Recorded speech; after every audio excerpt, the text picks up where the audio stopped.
You're listening to Catholic Sprouts, the daily podcast for Catholic kids that strives to plant seeds of faith.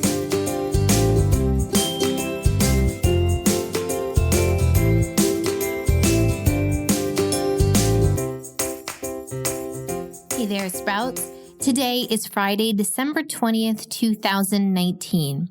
This week on the Catholic Sprouts podcast, we are talking about the prophets and how they foretold the coming of the Messiah, Jesus Christ, through the Jesse tree. We've already talked about all sorts of prophets, but today we are going to continue to talk about the prophet Daniel. Now, yesterday we went through some of the most well-known stories of the Old Testament. The stories of Shadrach, Meshach, and Abednego in the furnace, and the story of Daniel in the lion's den. But that is not the heart of the book of Daniel. The heart of the book of Daniel is his prophetic message, meaning the message he had for us as a prophet, the message that God delivered to him so that he could deliver to us. Now, to understand Daniel, you need to know one thing, and that is that Daniel had the gift of interpreting dreams. Just like Joseph from the Old Testament, he could both interpret other people's dreams and interpret his own. At one point, the king of Babylon had a very troubling dream, and Daniel was the one that was able to tell him what it meant. Daniel himself had an epic dream that takes up a large portion of the book of Daniel. And although it is complicated and full of vivid imagery, I'm going to do my best to try to explain to you what that dream was and what it meant. Daniel dreamed that 4 different beasts came out of the sea, and all of them were covered in horns. Now, the beasts, we know, and Daniel tells us, represent 4 great empires. And as is commonly done in the Old Testament, horns represent kings. So these 4 empires would come, they came out, and then after they came out, the Ancient of Days, as he's referred to in the book of Daniel, or Yahweh, the God of Israel, he comes, he destroys all of the beasts, and he establishes his kingdom. But not just him. He brings with him someone referred to in the book of Daniel as the Son of Man, which is another word for the Messiah. And together, they establish their own kingdom. But it is not a kingdom made by human hands, and it is something, we are told, that will endure forever. Okay, what does this mean? What are these beasts with horns?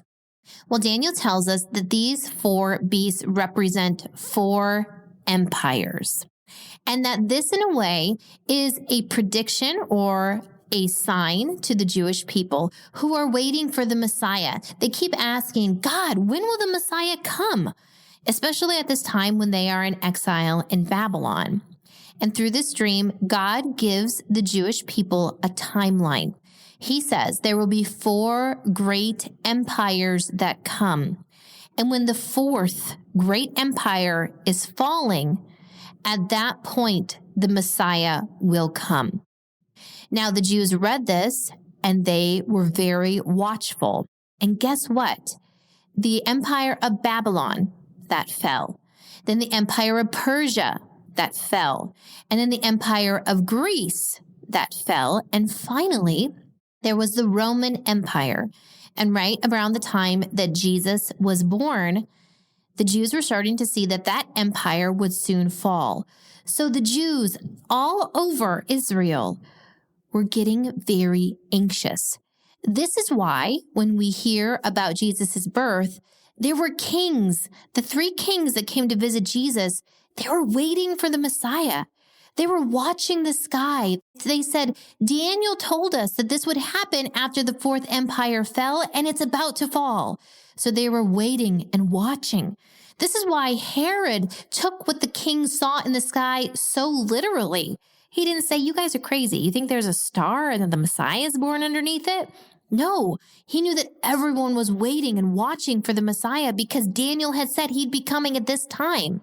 And also, When Jesus stands before the high priest and is questioned, they don't just say, you know what, you're crazy. You think you're the Son of God? No. They say, are you the Messiah?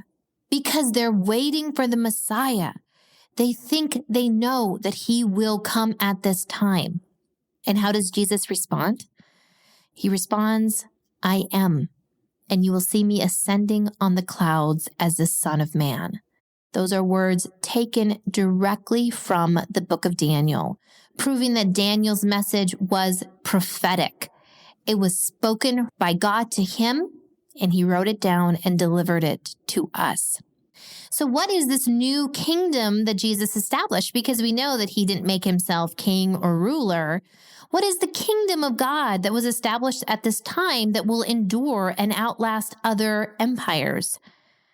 Well, this kingdom that God established is the church. Jesus created the church. He commissioned his disciples to be ministers and priests. He gave us the Eucharist and other sacraments. And it is the church, the institution of the church, that will survive if governments fall or empires fall. The church remains because it was established by Jesus Christ himself. And so, Sprouts, I know that this journey through the prophets has been a little bit tricky. The prophets can be hard to understand, and oftentimes they speak to us in some pretty crazy images. And yet remember that God was whispering into our ear all along through the help of the prophets, the way that Jesus the Messiah would come into the world, the way that he would establish himself, suffer for our sins, and ultimately build a new Jerusalem for us. He was giving us hints so that our hearts would be ready. And so, Sprout, since we are so close to Christmas, here is my challenge for you today. I challenge you to make sure that you have a nativity set somewhere, whether it's your classroom or your home. And I encourage you to do one thing, to take the baby Jesus and hide him somewhere. Maybe you've already done this, but if you haven't, do it now. Take the baby Jesus and just put him somewhere else and let the rest of the figures sit there without him. Every time you look at the nativity now, it'll be a reminder that we are waiting for Jesus. We're waiting for Jesus. He's not here yet, but he's coming. And then on Christmas Day, before you even open those gifts, go find the baby Jesus that you've hidden and add him to the nativity scene. That's it for Catholic Sprouts today. We'll be back tomorrow, but until then, continue to grow in your faith and truly sprout into the beautiful creation that God created you to be.